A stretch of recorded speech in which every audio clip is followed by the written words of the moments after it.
Chairman, you can start the meeting. Thank you. Thank you very much indeed. Good afternoon, ladies and gentlemen, and welcome to this meeting of Cabinet. During the live broadcast, members and officers are asked please to ensure that mobile phones are placed in silent mode and that microphones are switched off when not in use. Thank you very much. Agenda item 1, would member services please report any apologies for absence? Thank you. We've had apologies from Councillor Peter Murphy, and Councillor Mrs Laws is running late, should get here as soon as she can. Thank you. Thank you very much indeed. Agenda item 2, the minutes of the previous meeting. We'll find these on pages 3 to 8 of the pack, and we're being asked to approve those public minutes as a correct record of the meeting, which took place on the 18th of December 2023. May I ask any member who does not agree with the minutes to indicate that now, please? I see no objections to the proposal to approve the minutes as a correct record of the meeting, so they are now agreed. Thank you very much. Agenda item 3, urgent items. There are no urgent items for consideration today. Agenda item 4 is interests. This is to receive any declarations of interest under the local code of conduct or any interest under the code of conduct on planning matters in respect of any items to be discussed at this meeting. If you have anything to declare, please would you inform the meeting now? No one has indicated, thank you. If anything does occur to any member during the course of the meeting that they may have an interest which should be declared, would they please declare that as quickly as possible? Thank you very much indeed. Agenda item 5 is the paper on fees and charges for 2024-2025, which can be found on pages 9 to 38 of your agenda pack. And this gives the proposed fees and charges for 2024-25, which has also been subject to consideration by the Overview and Scrutiny Panel on Monday last week. I will be proposing this. May I just have a seconder before proceeding? Councillor Miss Candlin, thank you very much indeed. The proposal basically, where we have discretion, generally increases the fees and charges by the inflation rate in September, the RPI in September, as we do every year. And by consistently using the same month's RPI, we effectively keep track of inflation in the charges that we make. Occasionally, there are some charges where it is not cost effective for us to charge as much as of an increase, if any at all, as the rate of inflation. And where there is good reason, no increase is recommended or a smaller increase is recommended. On the subject of charges to do with Wisbech Port and the harbour services, we are obliged to avoid subsidising our statutory service from the General Fund. Action is being taken to address that.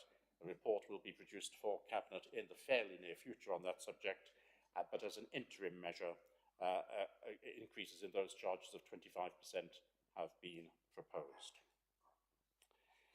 I don't think there's much else to say other than I will have one amendment to bring forward to this paper, which I will do now, and that's because of something which was mentioned at the Overview and Scrutiny Panel, which was very helpful.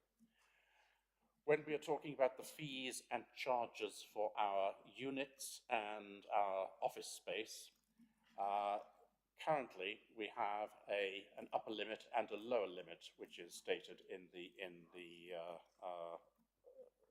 schedule.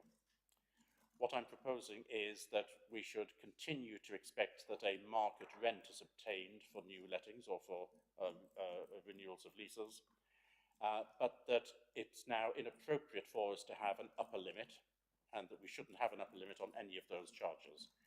That's not to say that I'm expecting there will be a massive amount of additional income from saying that, but if we are asking officers to ensure that a market rent is charged, then it is appropriate for us to say that there should be no upper limit. So far as the Chatteris office space and the units are concerned, however, we have an issue to do with the number of tenants they actually have and the amount of spare space which there is. As a result of that, The suggestion from overview and scrutiny, which I'm happy to put forward here if it's acceptable to the Cabinet, is that we also remove the lower limits just for the Fen Centre and for the units in Chatteris, so that if it's necessary to charge a lower figure than we previously would have done, that we should do so to ensure that we get a better take-up of the accommodation which is provided there.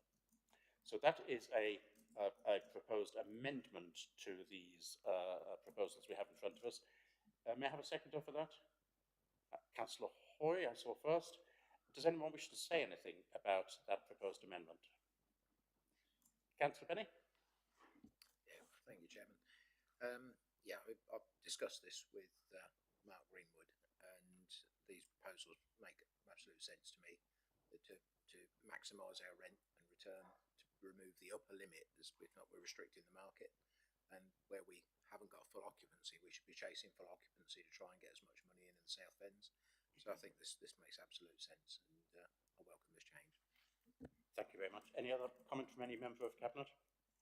Then I will put that amendment forward. Are all members of Cabinet happy to accept that? Those in favour, please show for the amendment. Fine. The substantive motion in front of us then is amended accordingly. The item as amended is now open for discussion. Does anyone wish to say anything about any of the items which form part of this particular paper? Nothing? Then I will put it to the Cabinet meeting. Those in favour of the paper as amended, please show. And that is unanimous. Thank you very much indeed. The next item is agenda item 6, the procurement of the contact centre system, which is on pages 39 to 44 of the public agenda pack and relates to the requirement for the Council to procure contact centre software by August 2024. I will now ask Councillor Tierney to propose the report. Thank you, Chairman. I don't plan to run through the entire report, just to briefly summarise for you. So our current system, which is run in-house and on our servers, the software comes to its lifetime end in September this year. So it's simply not possible to continue the contract in its current form because it won't be available anymore. So that has forced us to look for other options, and the option that we're looking at is a cloud-based system, which takes the need for us to host it on our servers out of our hands, makes it safer, easier to use, and a bit more future-proof, I think. Also adds some additional functionality. So all in all, I think a good solution. It does involve spending a little money, but it is a new contract and new software, so you would expect that. We have a guide to what the money's going to be, no more than, so we've got an understanding of what that might be, and we're currently going through the tender process. So we don't know exactly who might do the work for us, but hopefully somebody will. I think that's pretty much everything I need to say on it at the moment. So if anyone's got any questions, otherwise I propose the report. Thank you.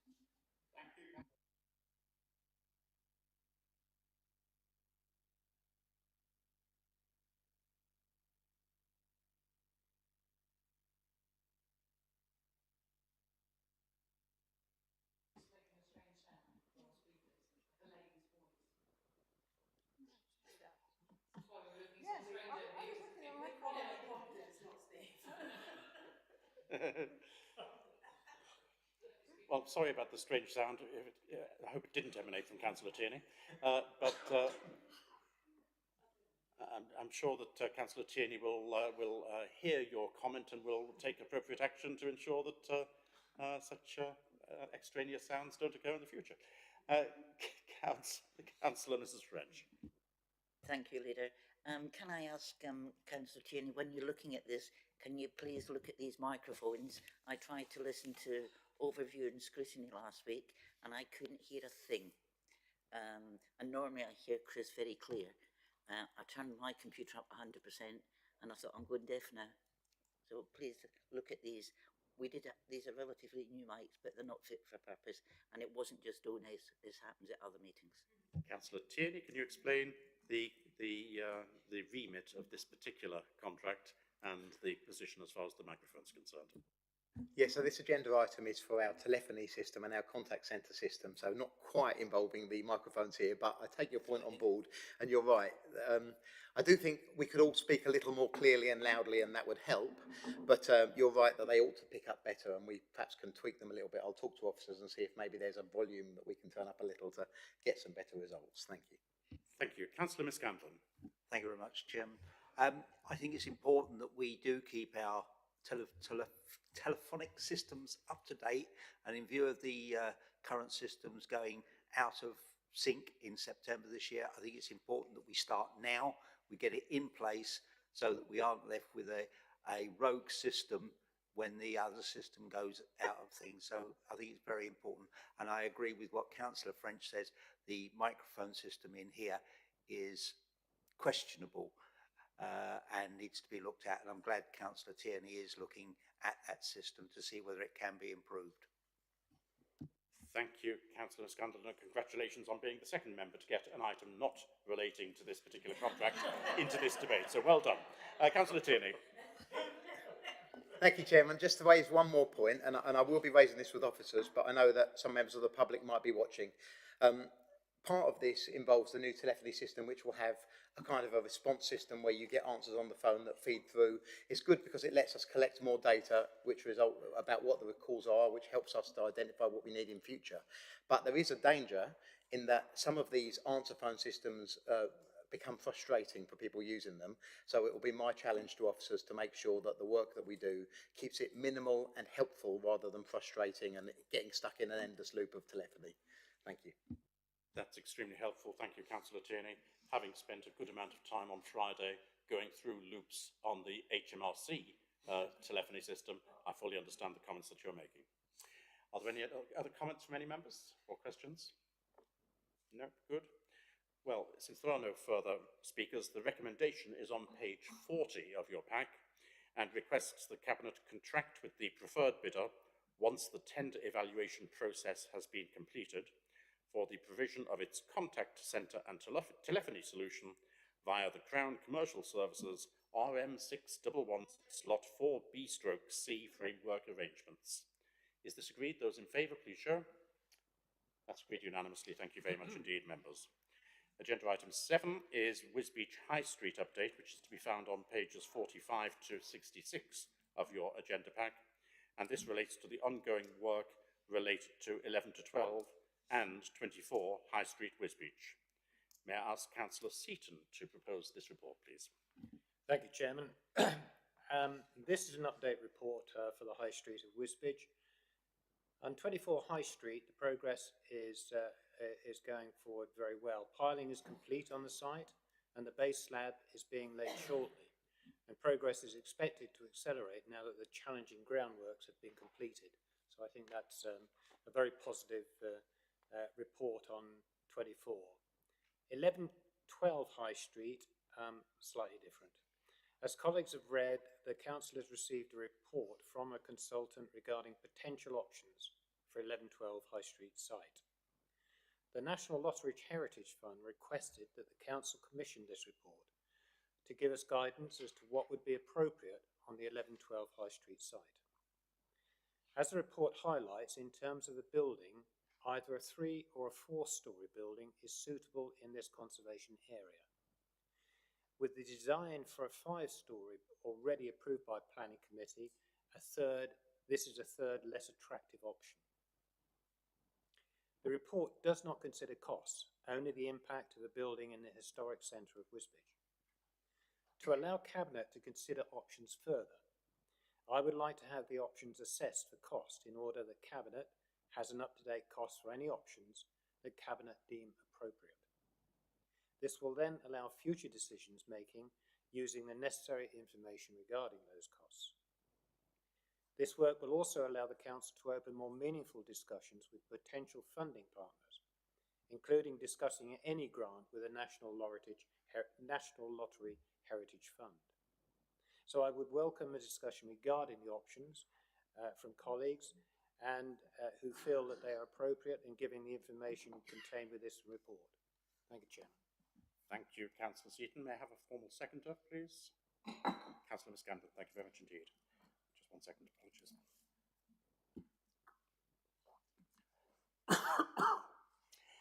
Councillor Seaton, are you suggesting that we obtain estimates for all of the options, or are you just asking for a short report on the likely costs before we decide which ones to get estimates on? I think we need to allow Cabinet to have a full discussion about the options that have been put forward by the consultant, that we should perhaps get assessed costs for each of the options available. The costs will be around about £1,000 to £1,500 per option. So in terms of the overall cost of what we're planning to do with the High Street, this is quite a small cost, although I appreciate it is still a cost. Thank you very much indeed, that's clear.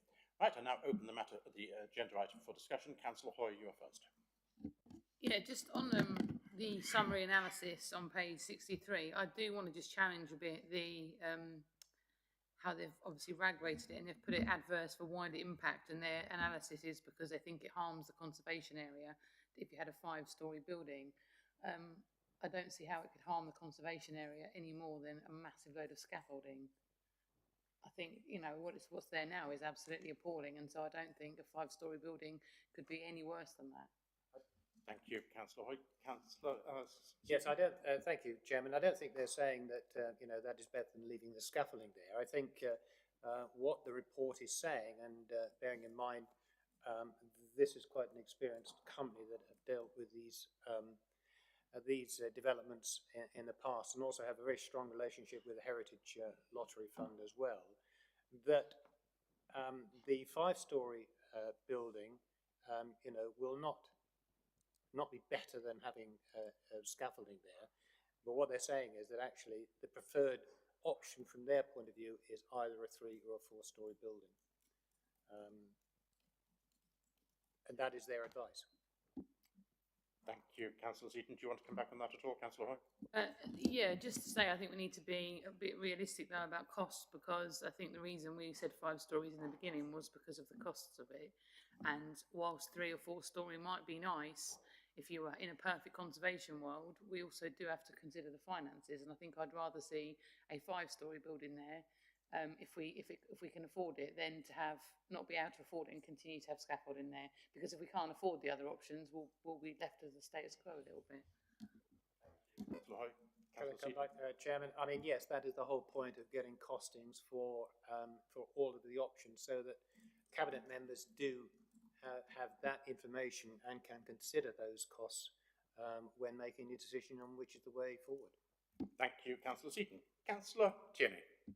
Thank you, Chairman. It is incredibly frustrating, these situations where years down the line into the kind of the planning, we hit a roadblock, because Councillor Hoy is right. At the moment, we've got a street with lots of tumble down, dilapidated buildings in very poor states of repair, covered in scaffolding, and we'd like to get on and do something that will improve it, and we get barriers. Oh, we'll do something slightly different, have another cost evaluation, consider changing.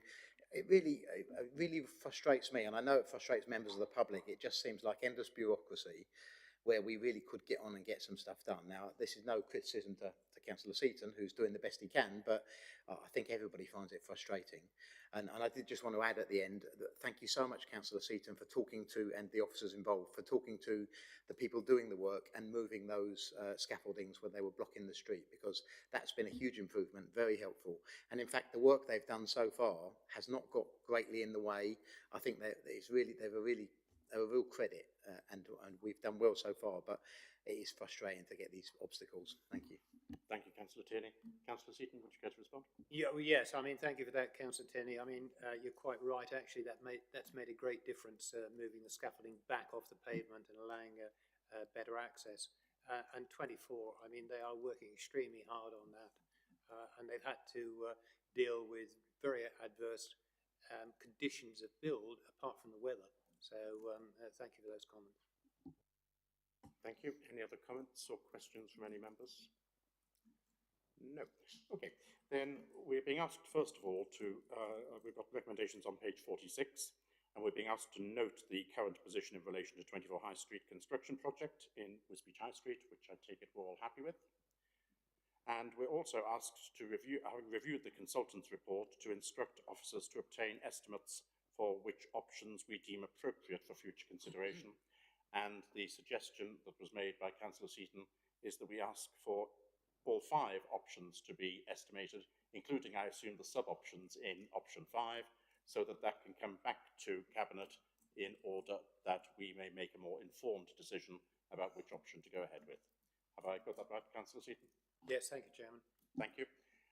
Those in favour of that, please show. And that's agreed unanimously. Thank you very much indeed. Is that everything that's needed by member services on this issue? Good. Thank you very much indeed.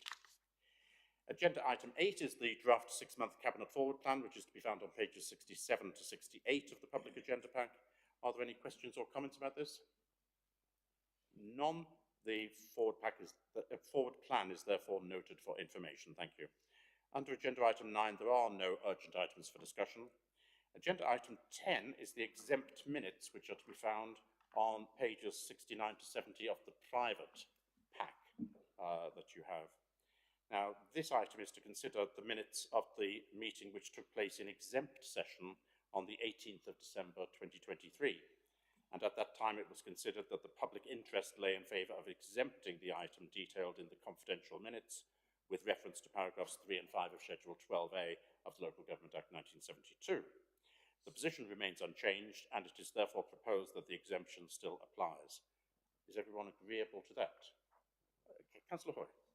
I'm not in disagreement, but regarding the issue that was mentioned, it would be useful if we could at some point have an update from officers as to the latest position, please. Obviously not right this second, but at some point. I'm sure that officers can provide an update to members of the Cabinet on this particular issue outside this meeting by email. Thank you very much. So, despite the fact that we've agreed that this should remain exempt, it's nevertheless possible for us to remain in open session subject to whether any specific questions or issues arise. May I therefore first ask any member who does not agree with the confidential minutes to indicate that now? No one disagrees with the accuracy of the confidential minutes. I therefore, seeing no objections to the proposal to approve the confidential minutes, do so as a correct record of the meeting, so they are now agreed without need for any further discussion. Thank you very much indeed, members. This marks the end of the meeting, and I declare the meeting closed. The next meeting of Cabinet is scheduled to take place at 2 p.m. on the 26th of February 2024. Thank you all very much indeed, members and officers.